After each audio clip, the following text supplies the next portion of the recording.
민주당에서 이 대법관들의 수를 늘리는 법안, 그리고 또 비법조인이 또 대법관이 될 수 있게끔 해주는 이 자격 요건 완화에 대한 법안, 이런 것들을 발의했다가 철회하는 일련의 과정이 있었잖아요.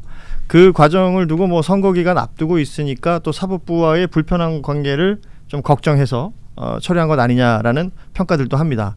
뭐 이 일은 벌어진 일인데 이 일을 평가하는 과정 중에 또 하나의 법조인 출신의 정치인, 그 한동훈 전 대표가 그 김어준, 유시민 같은 사람 대법관 시키기 위해서 만들었던 법이다, 뭐 이런 표현을 했어요. 그러니까 이게 하나의 프레임으로 꽉 잡아져 버리더라고요. 이거는 어떻게 평가를 하세요? 이건 조금 이게 두 가지를 나눠서 생각해 봐야 될 것 같은데요.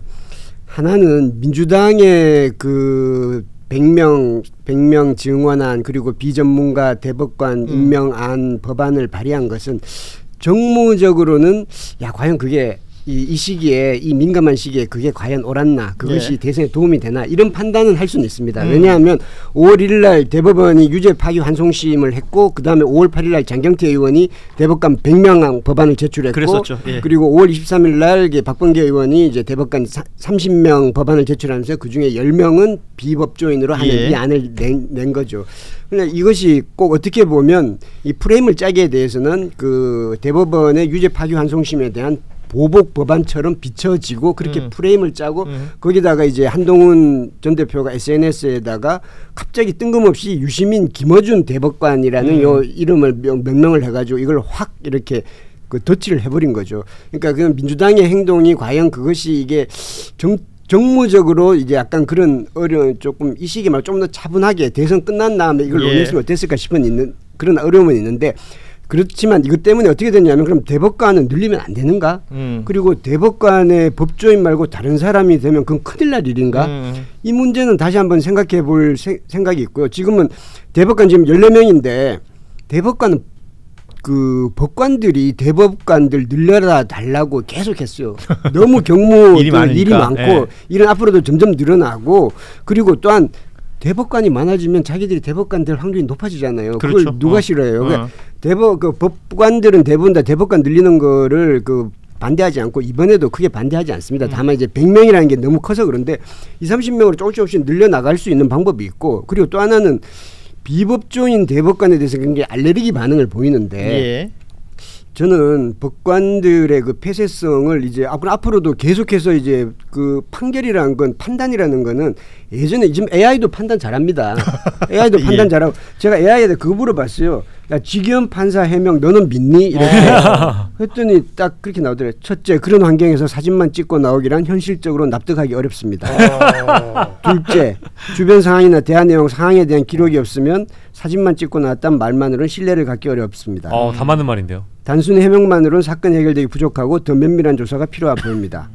너는 어떻게 생각해라? 나 다시 묻더라고. 이거 자칫 잘못하면 어디선가는 저 AI 좌파라는 소리 듣겠는데요.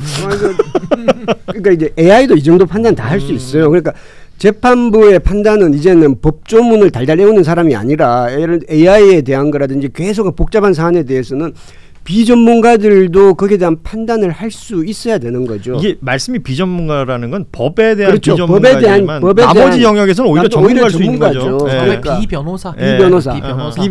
비법. 그리고 사실 변호사도 아니고 대법관들은 전부 다 판사만 되잖아요. 그렇죠. 변호사들 법관 되기, 대법관 되기 굉장히 어렵잖아요. 가끔 있죠. 아주 가끔. 검사 출신들도 있고. 그러니까 그런 부분의 그 폐쇄성을 이제는 포기를 해야 되는 거예요. 그러니까 그런 부분까지 논의까지 다 그냥 없어져 버리는 시기 되어서는 곤란하고, 이제 대선이 끝나고 나면 차분하게 이 문제는 다시 한번 우리 사회가 논의해봐야 된다고 생각합니다. 이게 뭐 이제 뭐 독일의 대법관 제도라든지 뭐 미국의 대법관 제도라든지 뭐 각 언론들마다 분석을 내놨던데, 그러니까 이제 어쨌든 대법원이나 이 사법부도 뭐랄까. 전문성도 중요하지만 좀 다양한 시각을 갖출 필요가 있다라는 차원에서 이런 문제 제기가 됐던 거잖아요. 그래서 이 본질을 좀 우리가 파악해 볼 필요는 있는 것 같고, 아까 더불어서 권태호 실장께서 이제 폐쇄성을 또 거론해 주셨기 때문에 그런 차원에서 우리가 고민을 해볼 법한 지점이 있는 것이지, 여기에다가 대고 김어준 유시민 대법관이라고 프레임을 씌워버리면 사실 본질이 흐려지는 거죠. 그러니까 이 본질이 흐려지는 게 어떤 효과를 주냐면 지금 말씀하신 시대가 변하고 환경이 변하면 어떤 아이디어가 생겨야 되는 것이고 그 상상력으로 제도 개선을 해나가는 것이고 그럼요. 뭐 시민들의 삶을 개선시키는 것인데 그것 자체를 막아버리는 거잖아요. 프레임을 걸러버리면 뭐 예를 들어서 비법조인 출신의 대법관이 생긴다면 그걸 김어준 유시민으로만 계속 치환하게 되는 거 아닙니까? 이런 건 굉장히 위험한 발상이다라는 생각이 드는 거예요. 그러니까 이제 공수처 개혁할 때도 똑같았죠. 공수처를 완전히 누더기 만들어 놓고 또 공수처도 일 못한다 이런 식의 아주 그 말 같지도 않은 비판을 위한 비판을 해왔던 게 사실이기 때문에 뭐 옥상옥이라는 얘기하면서 뭐 아니 예산도 다 깎았어요. 예, 당시에. 능률도 예. 없다. 뭐 거기 검사들이 일도 못한다. 뭐 이런 얘기들을 계속 해가면서 프레임을 거는 거잖아요. 그러니까 결국에는 그 논리 자체가 검찰권의 독점을 더 강화시켜 주자는 쪽으로 갔던 건데 저는 사법부의 폐쇄성의 증거를 대자면 대법관 있지 않습니까? 14명을 뽑는데 비스카이도 아니고요. 비서울대 몫이라는 게 있습니다. 그러니까 소위 말해서 13명은 서울법대가 다 하고요. 딱 한 자리를 어떨 땐 고대가 하고 또 어떨 때는 한양대가 하고 제가 한양대 나왔거든요. 한양대 법대는 대법관 나오잖아요. 한양대역 앞에서부터 플랜카드를 붙여놓습니다. 그러니까 그 정도로 이 사법부 특히나 이 법관 세계라는 게 이 서울법대 독식이 심각하다. 그러니까 비서울대 몫을 얘기할 정도로 서울대 집중이 심한 거죠. 그러니까 지금도 우리가 사법부에 대해서도 야 이거 니네들 짬짬이 하는 거 아니야? 다 서울법대들끼리 다 연고주의로 하는 거 아니야? 이런 의심을 스스로 지금 자초하고 있으니까 이 대법관 구성의 다양화는 반드시 필요하다. 이렇게 논증이 가능하고요. 늘리는 것도 뭐 당연히 필요하죠. 지금까지 맨날 상고법원 해달라 그랬고 이번에도 아니 그렇게 대법원이 사건이 많아가지고 원래는 늘 지연되기 마련인데 이재명 대표 사건만 빨리 한 거잖아요. 그러니까 이런 일회성을 가지고 결국에는 대법원 일이 많으니까 더 늘려주자 말이 되는데 전 이번에 아쉬운 건 뭐냐면 이 사법개혁의 기회가 정말 저로에 한번 찾아왔는데 과거에도 검찰개혁의 실패 케이스가 있지 않습니까? 그러니까 이번에도 사법개혁이 그렇게 어려운 건데 이 케이스를 가지고 민주당의 일부 의원들이 그냥 100명이라고 안을 질러버리니까 아니 그럼 철회를 하지나 말든가 질러놓고서 철회하니까 오히려 개혁의 진정성, 동력을 오히려 깎아먹는 정무적 판단으로만 보이게끔. 저는 이거 굉장한 좀 미스로 반성을 좀 해야 될 것 같고요. 다만 이번에 대법관 증원, 대법관 구성의 다양화, 재판헌법소원제 도입 요 정도만 얘기하고 국민들의 여론을 확 모아가면 얼마나 좋습니까? 그렇게 하고 정권 바뀌었을 때 전광석화처럼 개혁을 해버리면 되는 거거든요. 그래서 저는 뭐 이거 공론화도 더 필요도 없어요. 이미 다 수십 년 공론화 해온 겁니다. 그래서 저는 앞으로 정권이 바뀌면 다시 이 부분에 대해서는 좀 로드맵도 짜고 국민들을 설득하는 국민적 지지를 받는 방법들을 민주당에서 지금 연구를 해야지 개별 의원들이 조금 속도 위반한답시고 100명씩 뭐 서로 경쟁적으로 명수 늘린다고 해서 그 개혁만은 아니거든요. 네. 조금 더 사법개혁의 올바른 방향성을 국민들에게 설득하는 저는 그 노력을 지금은 좀 해야 될 시기다. 전 좀 그 부분은 좀 아쉽습니다. 그만큼 섬세하고 친절해야 되는 것 같기도 해요. 그렇죠. 네. 그리고 제일 우려되는 건 그거죠. 비전문가가 정치인이나 정치인과 관련됐을 경우엔 이제 양쪽 어른들부터 불신을 받게 되거든요. 그렇습니다. 그 부분을 어떻게 해서 이제 그러니까 비법조인이 전문성을 발휘할 수 있는 영역을 만들 수 있느냐 그게 최대 관건이 되겠죠. 그래서 웃긴 게 뭔지 아세요? 본인들 이번에 그 대법원의 논리가 재판연구관이 다 써주는 것만 지금 본다는 거 아닙니까?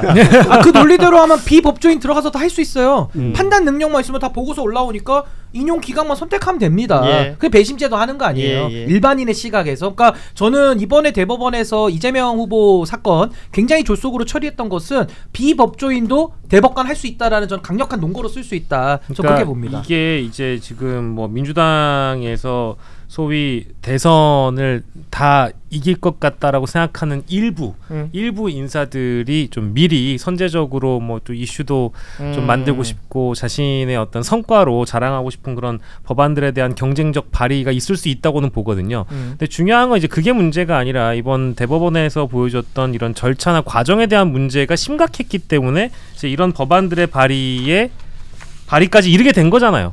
이게 본질인 것인데 이것에 대한 문제보다도 오히려 더 비본질적인 부분들이 언론에 의해서 이제 비난을 받는 것은 좀 안타까운 일이라고 생각하고 네. 만약에 어쨌든 모든 일에는 적기가 있는 법이니까요. 이번에 이렇게 좀 실기했다라고 한다면 다음 차원에서라도 이 문제는 또 논의를 해봤으면 좋겠습니다.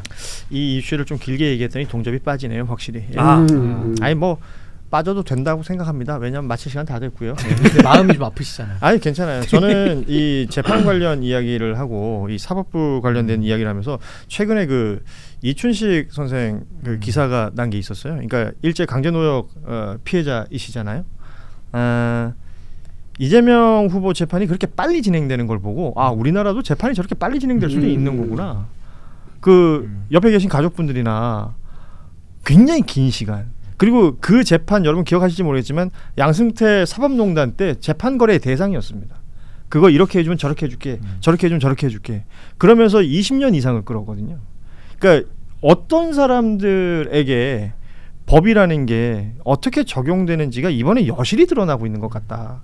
그렇기 때문에 사법개혁이라는 동력 자체를 꺼트릴 수는 없을 텐데 이걸 어떻게 효율적으로 하고 국민들 한 분 한 분한테 설득 잘할 수 있을 것인지 이런 고민해야 되는 건 아니냐라는 생각을 하게 됩니다. 로드맵도 필요합니다. 그렇죠. 어떤 로드맵을 가지고 이거를 완수하겠다라는 희망과 확신을 좀 줘야 될 시간 아니냐.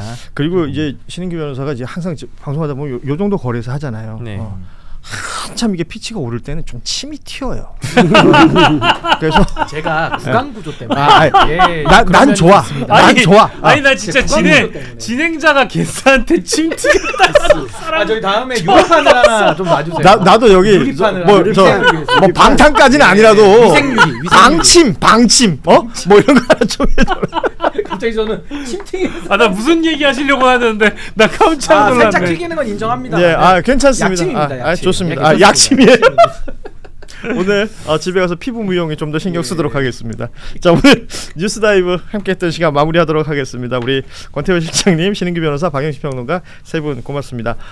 저희는 내일 오후 3시 30분에 다시 찾아뵙죠. 여러분 고맙습니다. 네, 감사합니다.